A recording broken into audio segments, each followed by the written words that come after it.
welcome to the Cosmic Egg Stories. Today we will be talking about the story of the Greek princess, from Kemet, ancient Egypt. In the days when Seti II, the grandson of Ramesses the Great, was king of Egypt, there came a great ship driven by a storm from the north, which sought shelter in the canopic mouth of the Nile. Near the place where the ship anchored stood the temple of the ram-headed god Hersh, who watched over strangers. If any man took sanctuary in the shrine of Hersh, he was safe from all his enemies. And if a slave knelt before the statue and vowed to serve the god, he became free from his master. The ship which had come to Canopus was reported at once to Thanis, the warden of that mouth of the Nile, and he learned that it belonged to a prince of the people whom the Egyptians called the people of the sea, or the Aquaiosha, that is the Achaeans, those who dwelt in Greece and the islands of the Aegean and in Ionia, whom we now call the Mycenaeans. Thanis discovered this from a group of the sailors on the ship who, when they learned of what chanced to those who sought sanctuary in the temple of Hersh, deserted in a body and asked to be allowed to serve the god. When Thanis asked them why they wished to leave their master, since it seemed strange to him that men of the Aquaiosha should wish to enter the service of an Egyptian god rather than return to their homes, they replied that they feared the vengeance of their own gods if they remained on the ship. For it seemed that the prince their master had carried off the wife of one of the kings of Greece, together with much of his treasure, and this after the Greek king had received him as a guest and friend, and entertained him kindly in his palace. Thanis was as much shocked as the sailors by this behavior, for in Egypt as in Greece to behave thus to one's host was thought to bring a sure vengeance from the gods. And he seized the prince's ship with all on it and guarded it closely until he learned the will of Pharaoh. But the Greek princess he caused to be escorted with all honor to the temple of Hathor, the goddess of love and beauty. When Seti heard of all this, he commanded Thanis to bring the ship, with all who had sailed in her, up the Nile to Memphis. All was done as he commanded, and when they arrived the princess was placed for safety in the temple of Hathor at Memphis. But the prince was led at once before Seti, where he sat in his great hall of audience. "O Pharaoh, life, health, strength be to you!"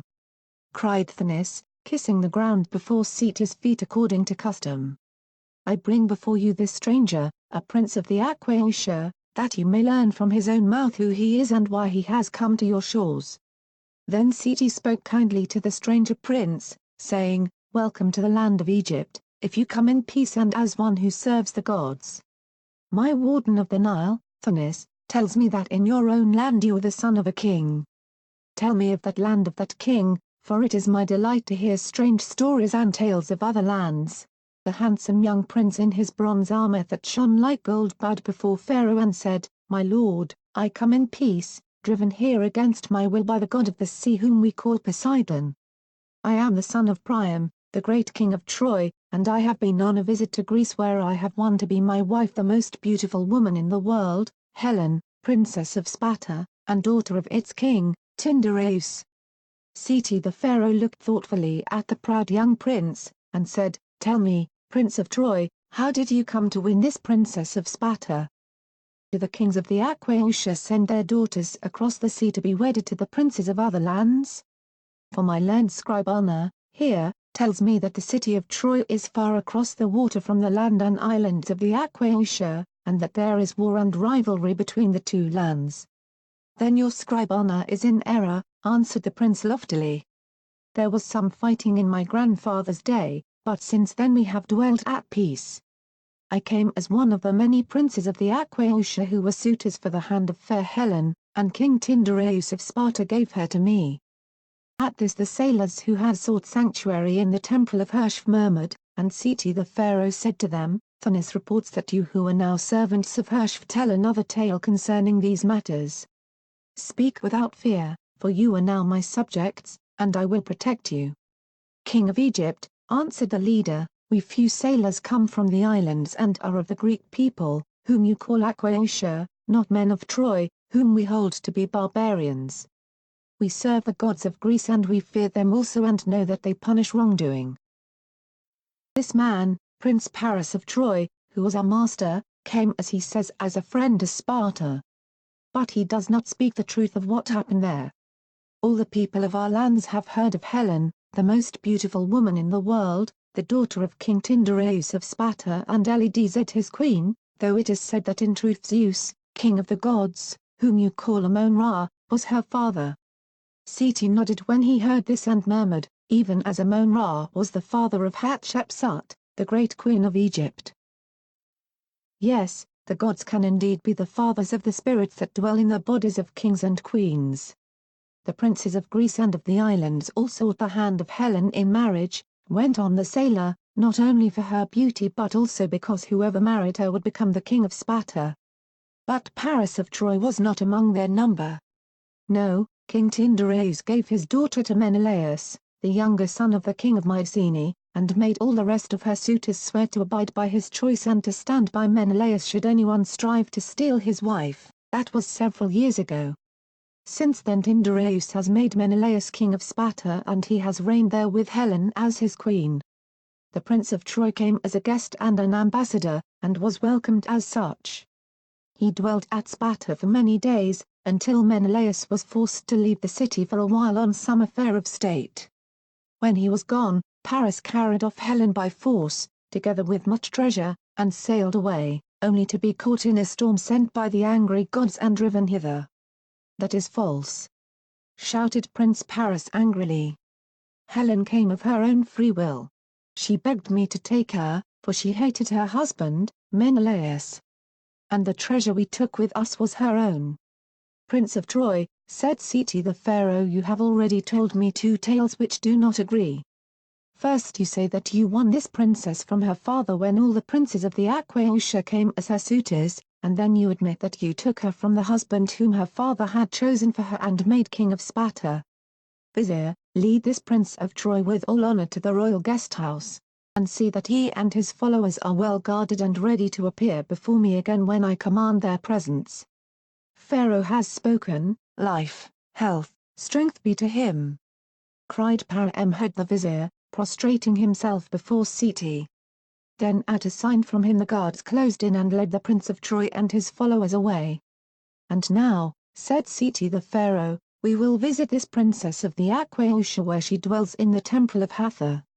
Seti and his companions, the scribe Ana and Roi the high priest of Amon-Ra, made their way to the temple of Hathor where the lovely Princess Helen had been lodged in the care of the priestesses of the goddess. When he beheld her, Seti felt that he was indeed in the presence of the loveliest woman in the world, perhaps even a goddess upon earth. The tale of the princess was far different from that of the prince. According to her, she had dwelt in great happiness with her husband Menelaus and her two children, and felt no love at all for Paris the Trojan.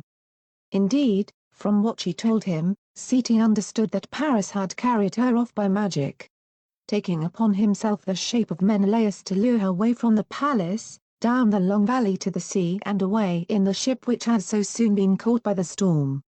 Such shape-shifting was familiar among the magicians of Egypt, though it seemed from Helen's words that only the gods practiced it in Greece, and that magic was hardly known in her country.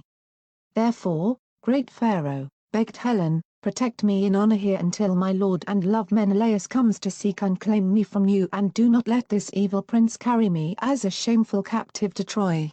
Helen wept, and the great red jewel she wore, the star-stone which the goddess of love had given her, seemed to weep tears of blood as it trembled on her bosom in the dazzling sunlight that fell between the columns. Seti was much moved by her tale and he swore an oath to her, saying, "By Amon-Ra, father of gods and men, I swear that here in the temple of Hathor you shall dwell with all honor until Menelaus comes for you. And I will send away this evil prince of Troy without his treasure or his captive, and if he strives to steal you again he shall meet his death. And any of his nation who come to Egypt seeking you stand in danger of death also." All things were done as Pharaoh Seti commanded. The Prince of Troy raged and threatened in vain. The treasure he had stolen was taken from him and set in Pharaoh's treasury until Menelaus should come to claim it. And Paris was told that he must depart forthwith in his ship down the Nile before sunrise on the next day. "I will depart indeed," he shouted when Pharaoh's messenger brought him the royal command. "But it will be up the river to rescue my wife from those who would keep her from me."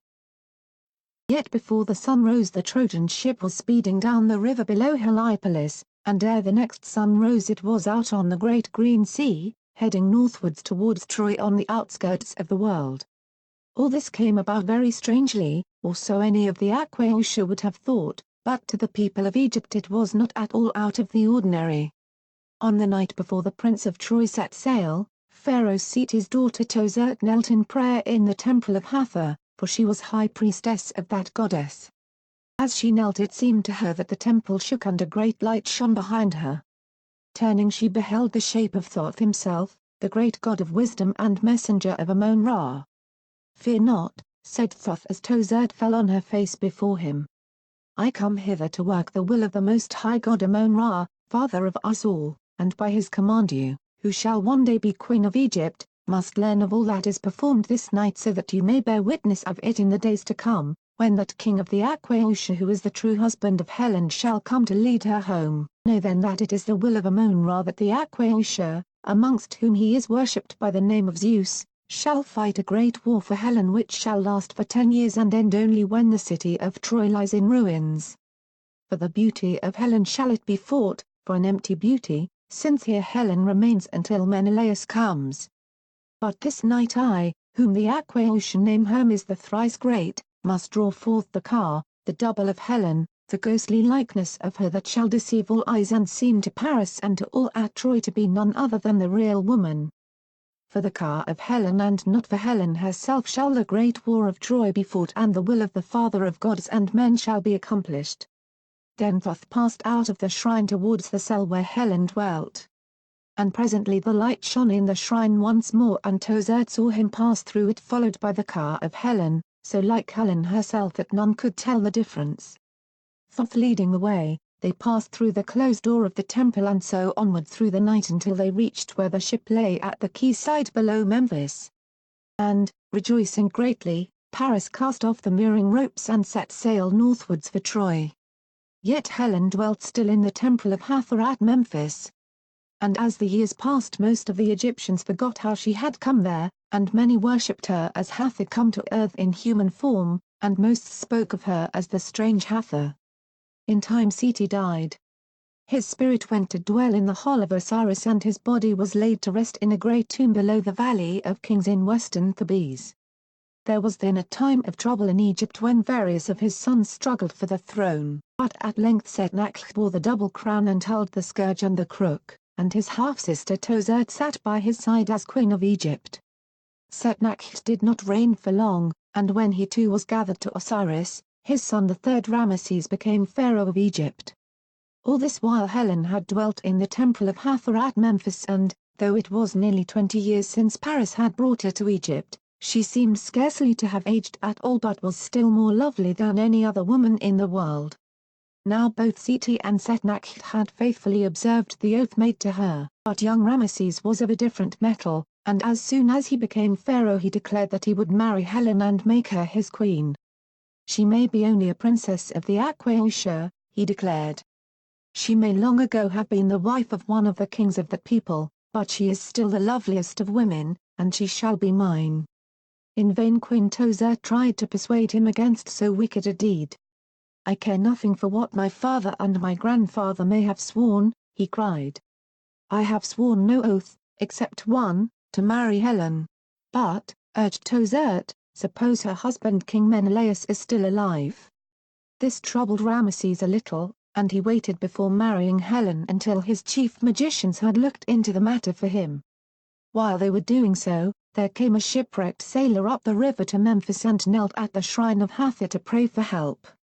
Tozert was still the high priestess of Hathor, and now that her son was pharaoh, she had returned to dwell in the temple.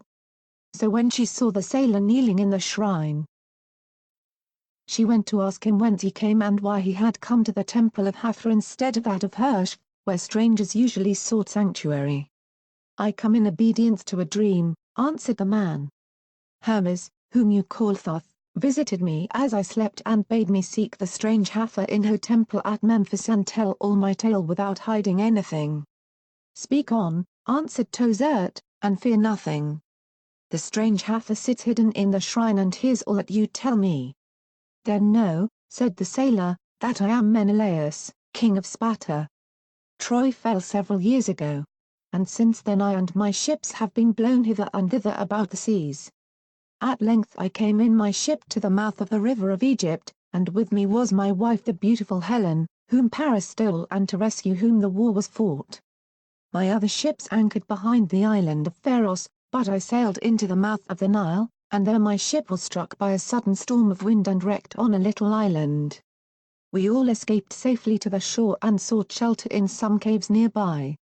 Helen and I were alone in one cave, and when I awoke in the morning she had vanished. All day we searched for her, but there was no trace.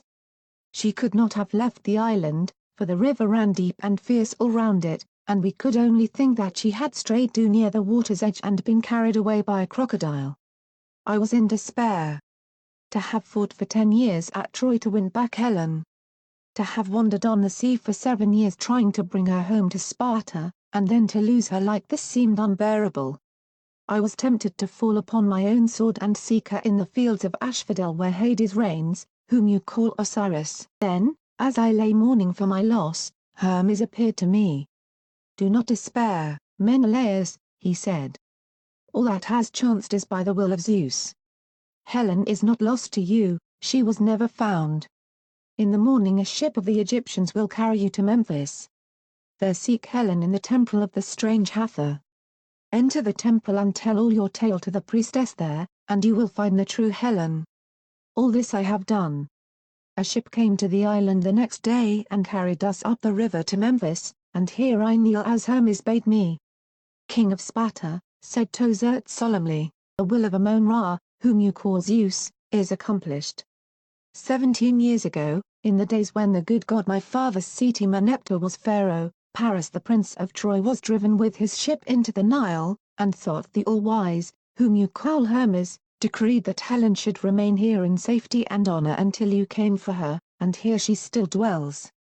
"But priestess," gasped Menelaus, "Helen went with Paris to Troy. We sacked Troy and I carried Helen away on my ship. She was with me until 2 days ago when she vanished from the island. How can she have been here ever since Paris stole her from my palace in Sparta? By the will of Ammon-Ra the car of Helen was drawn forth by Thoth and sent with Paris," answered Tozert. "For a double, a mere spirit form, did you of the Aquaiusha fight and Troy fall. Here is Helen." As she spoke Tozert drew back the curtains of the shrine and Helen stepped forth with outstretched arms, beautiful Helen, unsoiled by years of siege and wandering, or by the unwished love of Paris. Like a man in a dream Menelaus took Helen in his arms and held her as if to feel whether she were shadow or woman. "Helen," he murmured. "Did you dwell here all these years while Paris carried a mere thing of air to Troy? Have we fought and died for a mere eidolon, a magic likeness, not a real woman? Truly the magic of the Egyptians is greater even than we have ever thought, and in Greece they are spoken of as the wisest of all men." Then Helen said, "My lord and my love, we are not safe yet. Although I have dwelt here all these years honored and unharmed, a great danger has come upon me suddenly. The new pharaoh, Ramesses, the son of this lady, my protectress Tozert, wishes to make me his wife, and today he comes for his answer, whether I will be his willingly or by force. This royal lady, Queen Tozert, does she favor the match?" asked Menelaus. "So little," replied Tozert, "that I will do all in my power to help you both to escape from Egypt, provided no harm comes to Ramesses my son." Then the 3 of them spoke together and devised a daring scheme. At noon that day came Ramesses the pharaoh to the temple of Hathor to claim fair Helen as his bride. He found her clad in mourning garments with her hair hanging loose, while Menelaus, still ragged and unshaven as befitted a shipwrecked sailor, stood respectfully at a little distance and Queen Tozert strove to comfort Helen. "What has chanced here?" asked Ramesses. "That for which you prayed, my son," answered Tozert. "This man is a messenger whom you should welcome. He was a sailor who came from Troy in the ship of Menelaus of Sparta, that prince of the Aquaiusha who was husband to Helen. The ship in which he sailed was wrecked on the island of Pharos, and Menelaus is dead." "Is this true, stranger?"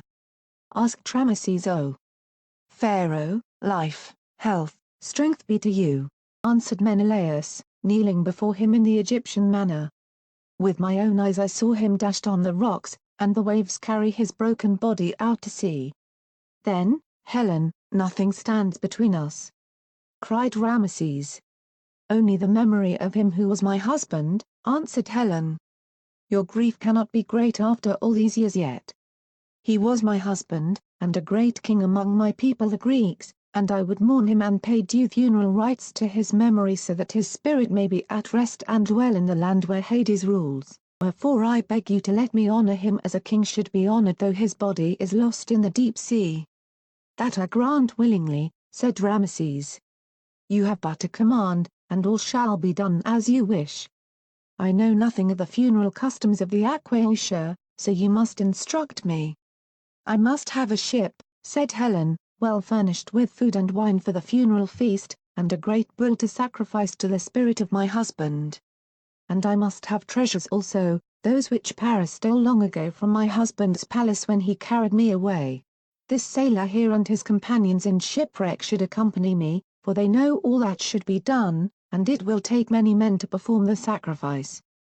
I must accompany them to speak the words and pour the last offering to my husband's spirit, and all this must be done on the sea in which his body lies, for then only can his spirit find rest in the realm of Hades, and only then can I be your bride."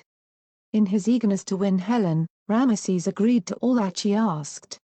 A ship was loaded with the treasures that Seti had taken from Paris. The Greek sailors, Menelaus among them, brought the great sacrificial bull on board and took charge of it.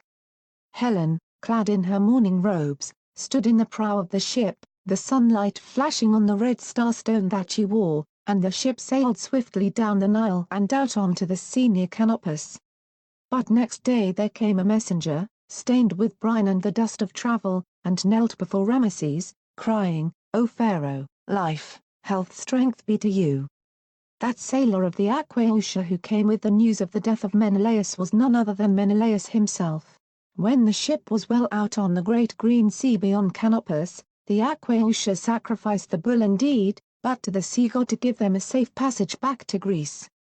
Then they seized us of Egypt who were on the ship and cast us into the sea, bidding us swim back to Memphis and tell you, O Pharaoh, that the will of Ammon-Ra and of Thoth was accomplished and Helen, safe both from Paris the Trojan and from you, was on her way back to Sparta with her lawful husband, Menelaus.